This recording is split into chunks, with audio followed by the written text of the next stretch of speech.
আসসালামু আলাইকুম, ওয়েলকাম করছি রানাউটে। সেই সাথে অন্যান্য ধর্মবিদ যারা আছেন তাদেরকে মন থেকে অভিনন্দন জানাচ্ছি এবং ভিডিওটা পুরো দেখার অনুরোধ করছি।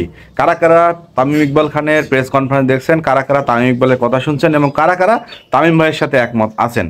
তবে আমি একদম সম্পূর্ণ একমত। তামিম ইকবাল খান বা আমাদের সাবেক অধিনায়ক বা আমাদের ন্যাশনাল টিমের সাবেক ওপেনার বা সর্বকালের সেরা বাংলাদেশের সেরা ওপেনার তামিম ইকবাল খানের সাথে আমি টোটালি একমত।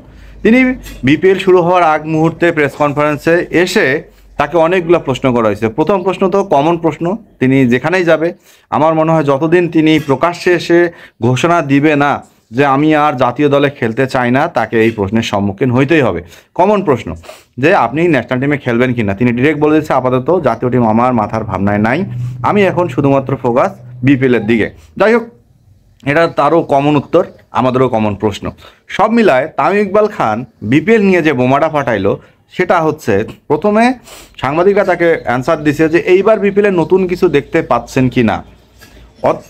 অতপর তামিম ইকবাল খান, কারণ তামিম ইকবাল খান তো ক্রিকেটার যিনি এখন পর্যন্ত 11টা 10টা আসর হয়েছে, এটা 11তম আসর, সব আসরে কিন্তু তামিম ইকবাল খেলছে। তো সব আসরের থেকে কোনো নতুন কোনো আছে কি না, তিনি বলে দিল যে আমি নতুন কোনো কিছুই দেখতেছি না।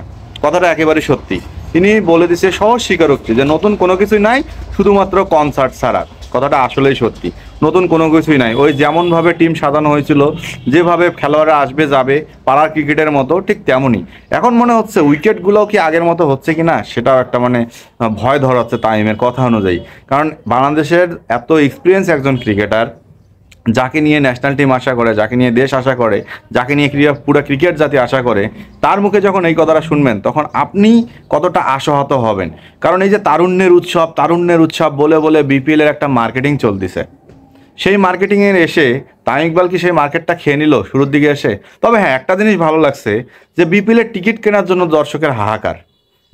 মিরপুরের স্টেডিয়ামের আশপাশে যতগুলো গেট আছে সব গেটেই দেখলাম যে টিকিট কেনার জন্য হাহাকার। অবশেষে মিডিয়াও সেখানে হাজির, কারণ আমাদের মিডিয়া তো একটু চান্স পাইলে হাজির। সো এত টিকিটের হাহাকার যে শেষ পর্যন্ত বিসিবি বাধ্য হলো কখন কোথায় কিভাবে টিকিট পাওয়া যাবে। অথচ বিপিএল শুরুর আগে বিসিবির প্রধান থেকে শুরু করে বিপিএলের যে গভর্নিং কাউন্সিল আছে, হ্যাঁ কমিটি আছে, তারাও বলছিল যে অনলাইনে টিকিট পাওয়া যাবে। তারপরও দর্শক স্টেডিয়ামের সামনে হাজির, টিকিটের জন্য হাহাকার। কিন্তু দর্শকরা কি সরে নাই যে অনলাইনে টিকিট পাওয়া যাবে? নাকি অনলাইনে যে টিকিট কাটে দেওয়া হয়েছে সেটা বাস এবং ট্রেনের মধ্যে আগেই লোটপাট করে নেওয়া হয়েছে? কারণ বাংলাদেশ মানেই তো মারিং কাটিং। তো সব মিলায় তামিম ইকবাল খান যে জিনিসটা বললো যে ভালো বিপিএল করতে চাইলে কনসার্ট দিয়ে আর ভালো বিপিএল হয় না। আচ্ছা, বিগ ব্যাশ হয়, পিএসএল হয়, এসএলপিএল হয়, আইপিএল হয়, কোন ফ্রাঞ্চাইজি টুর্নামেন্টে দেখছেন যে এতগুলা কনসার্ট হয়? যাই হোক, আমাদের বিপিএল একটু প্রচারণার দিক থেকে পিছায় আছে, এই কারণে কনসার্ট হইতেছে, একমত। কিন্তু এখন বিপিএলের একটা উদ্বোধনী অনুষ্ঠান করতে গিয়ে সে তার প্রাইজ মানির থেকে যদি সেই উদ্বোধনী অনুষ্ঠানের শিল্পীর দাম বেশি হয়, তাহলে এইটা নিয়ে তো পাবলিক হাসবে না কি করবে, শ্রদ্ধা জানাবে? তো তামিম ইকবালও ঠিক সেম কথাটাই বলছে যে কনসার্ট করলে কি খেলা ভালো হবে? ভালো বিপিএল করতে গেলে কারি টাকা খরচ করতে হবে।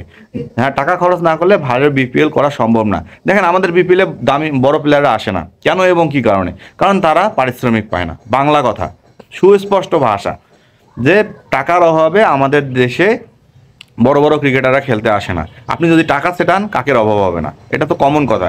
সো তেমনই টাকা থাকলে বড় প্লেয়াররাও আপনার কাছে খেলতে আসবে। আমার বিপিএল টাকা দিতে পারে না, এই কারণে বড় বড় ক্রিকেটাররা আমার বিপিএলে আসে না। পিএসএল টাকা দিতে পারে, এই কারণে বড় বড় ক্রিকেটাররা পিএসএল এর দিকে থাকে। আইপিএল টাকা খরচ করতে পারে, এই জন্য বড় ছোট মাঝারি যত ধরনের ক্রিকেটার আছে সবাই কিন্তু সেখানে নাম দেয়। কেউ দল পায়, কেউ পায় না। কিন্তু বিপিএলে নাম তো দেওয়া দূরের কথা, ডাকিয়ে আনার লাগে, ভাইয়া আসো। আমাদের লোকাল বাসে দেখেন না যাত্রী কেমনে তোলে, ভাই আসেন ভাই আসেন, ঠিক তেমন আমাদের বিপিএল যেন একদম পুরো লোকাল বাস। তামিম ভাইয়ের কথাতে আমি আরও স্পষ্ট যে এই বিপিএলও বিতর্কের যে একটা জায়গা থাকবে, বাংলাদেশের যে একটা মানুষের, ক্রিকেট প্রেমী মানুষের যে একটা আক্ষেপ থাকবে, এটা নিয়ে পূরণ হবে। আর এছাড়া বিপিএল যে কমিটি থাকবে এবং বিসিবি থাকবে, তাদের মুখে প্রতি বছরের ন্যায় আপনারা শুনতে থাকবেন আমরা নতুন বিপিএল করব, আইপিএলকে ছাড়াই যাব, টপ ফ্রাঞ্চাইজি হব, ভালো ভালো খেলোয়াড় হবে, উইকেট থাকবে ভালো, কোনো কিছুতেই সমস্যা থাকবে না। অথচ তখন একজন প্রকৃত সাহসী ক্রিকেটারের মুখে শুনবেন, তখন আপনারা শুনবেন যে বিপিএল খরচ করার জন্য কনসার্টের দরকার হবে না, আপনার টাকা দরকার হবে।